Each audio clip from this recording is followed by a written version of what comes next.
পরিশ্রমের পরে আসছি তো, তারপরে আসছে জেট ল্যাগ। শরীরটা যে খুব একটা ভালো তাও না। এরপরে গুছাই নিতে সময় লাগে, তো এই সময়টার ভিতরে যাচ্ছি এখনো ঠিক গুছাই নিতে পারিনি আসলে। আমি নিশ্চিত আমার খুবই ভালো লাগছে, তোমরা যদি এরকম বাইরে থাকছি, আত্মীয় স্বজন সবাইকে পাইলাম এখানে। নুহাশপল্লীর গাছপালাকে মিস করছিলাম খুব। ওই গাছপালা দেখলাম সবাই ঠিক আছে, কাজে ভালো লাগছে। হ্যাঁ, সেখানে যে তোমরা যে নাটকীয়তা আশা করো, ওই নাটকীয়তাটা আমার মধ্যে নাই আসলে। মাকে দেখেছি, বাস ফুরাই গেল। ওখানে দেখে হাওমা করে কান্না জয়া ধরা, এগুলো তো আমি জীবনে কোনোদিনই ছিলাম না, এখনো নাই। বুঝছো? বলো, আমাকে দেখে কেমন লাগছে তোমার? তুমি বলো, সেটা ভালো লাগছে না? আগেও ভালোই ছিলাম, বুঝতে পারছো? আমি সমস্ত অসুখ, রোগ, ব্যাধি এগুলোকে জীবনে কোনোদিনই পাত্তা দিই নাই, এখনো দিচ্ছি না। যেটা হবার এটা হবে, এটা নিয়ে হা হতাশ করে দুনিয়া মাতানোর তো কিছু নাই। আমি সে মাতাচ্ছি না। আমার ধারণা নিজে ভালোই আছে। আবার যাবো সেখান থেকে আমেরিকায় ফেরত যাবো, ওখানে একটা অপারেশন করবে তারা। জিনিসটা একটু গুছাই বলি। জিনিসটা হচ্ছে কি, তোমার ক্যান্সারটা হয়েছিল কোলন হচ্ছে বৃহদান্ত্র। ওখানে ক্যান্সারটা হয়েছিল, এটা কমন একটা ব্যাপার ইন দ্য সেন্স, আমেরিকানরা বা পৃথিবীর যে কোনো সভ্য দেশ 50 বছর হওয়ার পরে কলোনোস্কোপি করে, দেখে ওখানে কোনো পলিপ আছে থাকলে এগুলো ফেলে দেয়। আমাদের মতো দরিদ্র দেশগুলোতে এই বিষয়টা নাই। কাজেই জীবনে কখনো কলোনোস্কোপি করা হয় নাই। এটা পলিপ হলো, পলিপটা বড় হয়ে পরে এটা ক্যান্সারাস, দীর্ঘ সময় সে নিল, তারপর এটা ক্যান্সারাস। এই যে ওটা একটা পলিপ থেকে এটা ক্যান্সারাস হয়ে যায়, সেটা হয়ে গেল। আমি টের পেলাম না, গিয়েছিলাম বেড়াতে সিঙ্গাপুরে, ওইখানে একটা রুটিন চেক আপে জিনিসটা ধরা পড়লো, সঙ্গে সঙ্গে চলে গেলাম আমেরিকা। সিঙ্গাপুরেও চিকিৎসাটা করালাম না, এই কারণে আমাদের অনেক প্রিয়জনরা সিঙ্গাপুরে ক্যান্সার ট্রিটমেন্ট করতে গিয়ে মারা গিয়েছে। ওই রিস্কটা আমার স্ত্রী নিতে চাইল না, আমার নিতে সমস্যা নেই, সে নিতে চাইল না, সে সরাসরি আমেরিকা নিয়ে গেল আমাকে। ওইখানে চিকিৎসাটা শুরু হলে দেখা গেল আমার ক্যান্সারটা হচ্ছে 4th স্টেজ। অনেকগুলো স্টেজ আছে, stage 1, stage 2, stage 3 and 4th stage. 4th stage হচ্ছে ভয়াবহ স্টেজ, কারণ বাই দিস টাইম মেটাস্টেসিস হয়ে গেছে, মানে বৃহৎ থেকে ক্যান্সারটা শরীরে ছড়াই। ডাক্তাররা ওইটাকে কন্ট্রোল করার চেষ্টা করলো, আমেরিকান ডাক্তার কন্ট্রোল করার চেষ্টা করলো, এবং খুব একটা যে সাকসেসফুল হলো তার না। একটা পর্যায়ে ডাক্তার মোটামুটি হতাশ হয়েই বলল যে তেমন তো কিছু উন্নতি করা দেখতে পাচ্ছি না, তোমাকে মনে হয় বাকি জীবন কেমোথেরাপি নিয়ে বেঁচে থাকতে হবে। আমি ডাক্তারকে জিজ্ঞেস করলাম, if I go through this chemotherapy নিয়ে যদি আমি বাঁচি, কদিন বাঁচতে পারবো? ডাক্তার বললো 2 বছর পারবা। তো যে কোনো মানুষের জন্য এটাকে ধাক্কার মতো, তুমি যদি জানো তোমার আয়ু আছে 2 বছর। ওই ধাক্কাটা খেলাম, মনটনটা একটু খারাপ হলো। বাই দিস টাইম তারা আমাকে রেফার করলো কি বলে সার্জিক্যাল অনকোলজির কাছে, মানে যারা সার্জনদের কাছে। সার্জনরা নানাবিধ পরীক্ষা নিরীক্ষা করে দেখলো যে না, এই লোকটিকে তো করা যাবে, অপারেশন করা যাবে। তো তারা অপারেশনের ডেট দিলাম 12 জুন। ডেট দিয়ে আমি তখন যাকে বললাম, আমি কি এর মধ্যে অপারেশন টিভিতে মারাও যেতে পারি, এর মধ্যে আমি আমার দেশ থেকে আমার বন্ধু বান্ধব, গাছপালা, আমার মা এদেরকে দেখে আসতে পারি?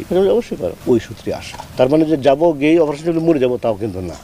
আমি সার্জনকে জিজ্ঞেস করেছিলাম যে আমার মরার সম্ভাবনা অপারেশন টেবিলে কতটুকু। সার্জন আমাকে বললো, সার্জনের নাম হচ্ছে George Miller, one of the finest surgeon of the United states. George Miller কখনো রোগীর চোখের দিকে তাকান না, মাটির দিকে তাকায় কথা বলেন। তিনি মাটির দিকে তাকিয়ে তিনি বললেন যে যদি অপারেশনটা আমি করি তাহলে তোমার মরার চান্স হচ্ছে 0%। This people are so confident. কাজে তার এই কনফিডেন্সটা আমার নিজের ভিতরে সংক্রামিত হয়েছে। আমি ফিরে আসছি দেশে, এসে ওই গাছপালা দেখে মুগ্ধ হচ্ছি, বন্ধু বান্ধবকে দেখে মুগ্ধ হচ্ছি, বন্ধু বান্ধবের আদর যত্ন তাদেরকে দেখে মুগ্ধ হচ্ছি, এবং সর্বোপরি আমার মা তো আছেন। আমার মার একটা ইন্টারেস্টিং ব্যাপার এই ফাঁকে বলে নিচ্ছি, তোমাদের কথা বলার সুযোগ রাখছি না, কিন্তু সব কথা আমি বলে দিচ্ছি।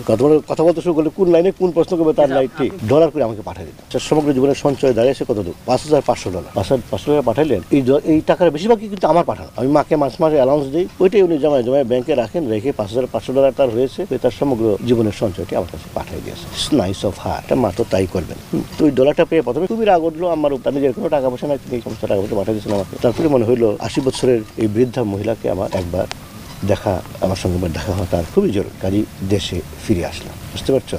80 বছর বয়স তো আমাদের দেশের জন্য অনেক বয়স, আমেরিকা কিন্তু এত বয়স না। আমেরিকার 80 বছরের বুড়া বুড়িরা এরা সমানে গাড়ি চালাচ্ছে, কাজকর্ম করে বেড়াচ্ছে, ওই যাচ্ছে, বারে যাচ্ছে, ক্যাসিনোতে যাচ্ছে, জীবনটাকে উপভোগ করার চেষ্টা করছে। আর আমাদের তো 60 বছর হওয়ার পর থেকে আমরা করি কি, এটা জানামাজ নেই, জানামাজ সামনে বসে পড়ি, আল্লাহ করি, কখন মারা যাবো তার জন্য চেষ্টা। আচ্ছা, তুমি যেটা বলছিলা, আবার লিখেছি তা না, জোকের মাথায় আসতে লিখে ফেরার পরে দেখলাম যে মহা বিপদ। সমস্ত আমেরিকা বা পৃথিবী জুড়ে যারা আছেন এরা ঝাঁপ দিয়ে পড়লেন আমার উপরে, কখন হবে, কিভাবে হবে। অনকোলজি ডাক্তার বললেন যে আমরা অনকোলজিস্ট, আমরা টু গো ব্যাক, আপনার সঙ্গে বাংলাদেশে ফিরে যাবো, আমরা কাজ করবো। ইভেন নার্সরা ইংল্যান্ড থেকে বললেন যে আমরা এই বিষয়ে খুবই ট্রেন, আমরা বাংলাদেশে গিয়ে কাজ করতে চাই। বাংলাদেশি ডাক্তাররা তো আসেনি, টাকা পয়সা যে কি পরিমাণে প্লেস বলে এটাকে, আমি এই টাকা দিব, আমি ওই টাকা দিব, এটা যেটা হয়েছে এটা আনবিলিভেবল ব্যাপার। তো আমি ওইটা যেহেতু কথা দিয়েছি, অবশ্যই আমি শুরু করবো, তাই না? কতটুকু পারি না পারি এটা পরের ব্যাপার, শুরু তো করতে হবে তো একটা। যখন কেমোথেরাপি দেওয়া হয় তো সেখানে অক্সালোপ্লাটিন বলে একটা কেমিক্যালস শরীরের ভিতরে ঢুকে দেওয়া হয়। অক্সালোপ্লাটিন হচ্ছে কম্পাউন্ড অফ প্লাটিনাম। প্লাটিনাম তো খুবই একটা দামি ধাতু, হেভি মেটাল, শরীরে ঢুকে দেওয়া হয়। এই অক্সালোপ্লাটিনটা করে কি, হাত পা গুলা নাম করে ফেলে, অবশ করে ফেলে। আমাকে শুরুতেই ডাক্তার বলেছিল, তুমি তো লেখক মানুষ, তোমাকে অক্সালোপ্লাটিন আমাকে দিতেই হবে, তো তোমার পা হাত যদি নাম হয়ে যায় তোমার তো লেখালেখি একটা সমস্যা হবে। আমি চুপ করে আছি। তখন ডাক্তার বললেন, তুমি একটা কাজ করো, এই মুহূর্তে তোমার বাচ্চা বেঁচে থাকাটাই অনেক ইম্পর্টেন্ট ব্যাপার, লেখালেখিটা পরের ব্যাপার। তোমরা অক্সিলারি তোমাকে দিতে থাকবো আমরা, তুমি যখন দেখবে হাত দিয়ে লিখতে পারছো না, তখন তুমি মুখে বলবে, তোমার স্ত্রী ডিকটেশন নিয়ে সে লিখে দিবে, হবে না? আমি বললাম যে হবে। কিন্তু তারপরে জোর করেই আমি হাত দিয়ে লেখার চেষ্টা করছি, এটা আমাকে এখনো সেভাবে গ্রাস করতে পারে না। লেখালেখা মোটেই বন্ধ করি, হাতেই লিখি, এখনো হাতেই লিখে যাচ্ছি, কম লিখছি কিন্তু লিখতে পারতেছি। আমার কোনো আইডিয়া নেই। শুরুতে ডাক্তাররা, আমি যতটুকু জানি, এরা প্রতি 3 মাসে একবার শরীরে চেক করে দেখেন যে ওই ব্যাধিটির কি অবস্থা, তারপরে যান 6 মাসে, তারপর যান 1 বছরে, তারপরে যান 2 বছরে, এইভাবে তারা আগাইতে থাকতো। এই মুহূর্তে এটা নিয়ে আমি মোটেই মাথা ঘামাচ্ছি না। এই মুহূর্তে মাথা ঘামাচ্ছি ফর দ্য সার্ভাইভ করতে পারি কি পারি না, ওইটার জন্য। আর যাই হোক, একটা ইন্টারেস্টিং স্টোরি তোমাদেরকে বলি। সেটা হচ্ছে আমার যে বড় ছেলে নিশাদ হুমায়ুন, ওর বয়স হচ্ছে 5 বছর। সে একদিন আমার এই চিকিৎসার পদ্ধতি দেখে তার খুবই মনটা খারাপ। সে আমাকে বললো, বাবা একটা কাজ করি, চলো চলো আমরা পালায়ে বাংলাদেশে চলে যাই। যদি বাংলাদেশে চলে যাই, বাংলাদেশের ডাক্তাররা তোমাকে ভয় পায়, তারা তোমাকে ইঞ্জেকশন দিয়ে কষ্ট দেবে না। এটা শুনে আমার কাছে খুবই মায়া লাগলো যে বেচারা টের পেয়েছে যে আমি খুব কষ্টের ভিতরে আছি, বুঝছো? এই হইল ঘটনা। আর কি শুনতে চাও বলো? ক্যাটারিং বলে একটা ক্যান্সার ইনস্টিটিউটে, এটা হচ্ছে আমেরিকাতে নাম্বার 2 ইনস্টিটিউট ফর ক্যান্সার।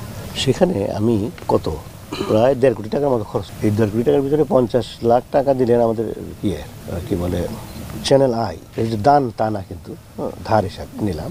আর বাকি টাকাটা আমার, মানে ধরো 1 কোটি টাকা আমার নিজের পকেট থেকে গেল। এরপর দেখলাম যে মোটামুটি পথের ফকির হওয়ার পথে চলে গেছে। তখন আমাকে তারা নিয়ে গেলো এটাকে অন্য একটা বেলিফি হসপিটালে। ওই হাসপাতালটা হচ্ছে সরকারি হাসপাতাল। ওই হাসপাতালের সিস্টেম হচ্ছে, কাউকে যদি অসুস্থ কাউকে নিয়ে যাওয়া হয়, হাসপাতাল চিকিৎসা দিতে না করতে পারবে না, তখন চিকিৎসা তোমাকে দিতে হবে, হুয়াবার হিজ, সে পথের ফকির হোক আর যাই হোক। এখন আপাতত আছি বেলিফি হসপিটালের চিকিৎসাতে। ওই চিকিৎসাটা বলতে গেলে বিনা পয়সায়, কোনো চিকিৎসা করছে না, ডাক্তাররা চিকিৎসা করে যাচ্ছে। আমার ধারণা বাই দিস টাইম 5-6 কোটি টাকা বিল হয়ে গেছে। ওটা ধীরে সুস্থে শোধ করার চেষ্টা করবো আর কি। আমি ঋণ নিয়ে বেঁচে থাকার মানুষ না, বুঝতে পারছো?